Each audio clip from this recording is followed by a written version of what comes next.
ہر مسلمان پر فرض ہے جمعہ. آپ نے فرمایا جمعہ ہر مسلمان پر جماعت کے ساتھ لازم ہے سوائے 4 طرح کے لوگوں کے: غلام، مملوک، عورت، بچہ یا مریض. عورتوں کے مخصوص حالات کی وجہ سے ان پر فرض نہیں کیا، لیکن اگر اپنے چوائس سے وہ پڑھیں تو اچھی بات ہے. مسافر پر جمعہ فرض نہیں، عورتوں پر فرض نہیں.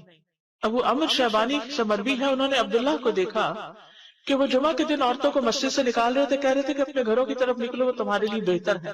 یعنی کوئی یہ نہ سمجھے کہ عورت کے لیے جمعہ پڑھنا یا جمعے سے محروم ہونا کوئی بہت بڑی محرومی ہے، وہ گھر میں بھی نماز پڑھیں گی تو ان کو وہ اجر مل جائے گا. اصل میں عورتوں کو تیار کرنا ہوتا ہے مردوں کو کہ وہ ٹائم پر جمعے کے لیے نکلیں، کہ عورتوں کو گھر اس لیے رہنے کی ضرورت ہے کہ وہ مردوں کو تیار کر سکیں کہ وہ جمعے پہ جائیں وقت پر. لیکن منع نہیں ہے، حرم میں آپ دیکھیں کتنی عورتیں ہوتی ہیں، مسجد نبوی میں کتنی عورتیں ہوتی ہیں، اور واقعی دل پسیجتا ہے جب آپ اچھا خطبہ سنتے ہیں.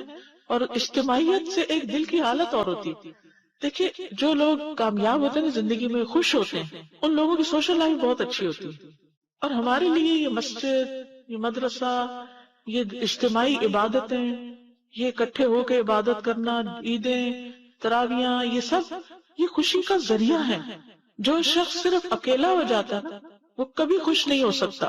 کبھی بہت سے لوگ اپنی کوئی چیز کسی کے ساتھ شیئر کرنا ہی نہیں چاہتے، نہ اپنی کوئی صلاحیت، نہ اسکل، نہ کوئی کھانا پینا، نہ کوئی اور اپنا وقت، نہ قوت، کچھ بھی نہیں. وہ خود ہی خود ہر چیز انجوائے کرنا چاہتا ہے، اس کی ساری انجوائمنٹ ختم ہو جاتی، ڈپریشن کا شکار ہو جاتے ہیں. ڈپریشن کا بہترین علاج ہے کیوں کہ آگے مریض کی عادت کرو، کیوں کہ آگے جنازے پہ جاؤ اور بعد میں گھر والوں کا خیال رکھو تاکہ وہ سنبھلے رہیں، تنہائی کا شکار نہ ہو، سبق بھی حاصل کرے.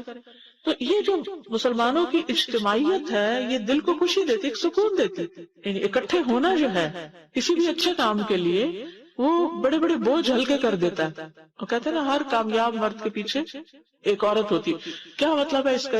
یعنی ضروری نہیں کہ عورت ہی ہو، یہ ایک محاورہ بن گیا ہے، لیکن اس کا مطلب یہ ہے کہ کوئی بھی جو کامیاب انسان ہوتا ہے نا اس کا کوئی نہ کوئی مددگار ہوتا ہے. نبی صلی اللہ علیہ وسلم کو اللہ کی طرف سے تائید، وہی سب کچھ تھی، لیکن آپ کے ساتھی بہت بہترین تھے. تو یہ انسان کی خوش قسمتی ہوتی ہے کہ اس کو اچھے دوست ملے، اچھی کمپنی ملے، اچھے لوگوں کے بیچ میں ہو، وہ آتے خود بخود بدلتی چلی جائیں گی.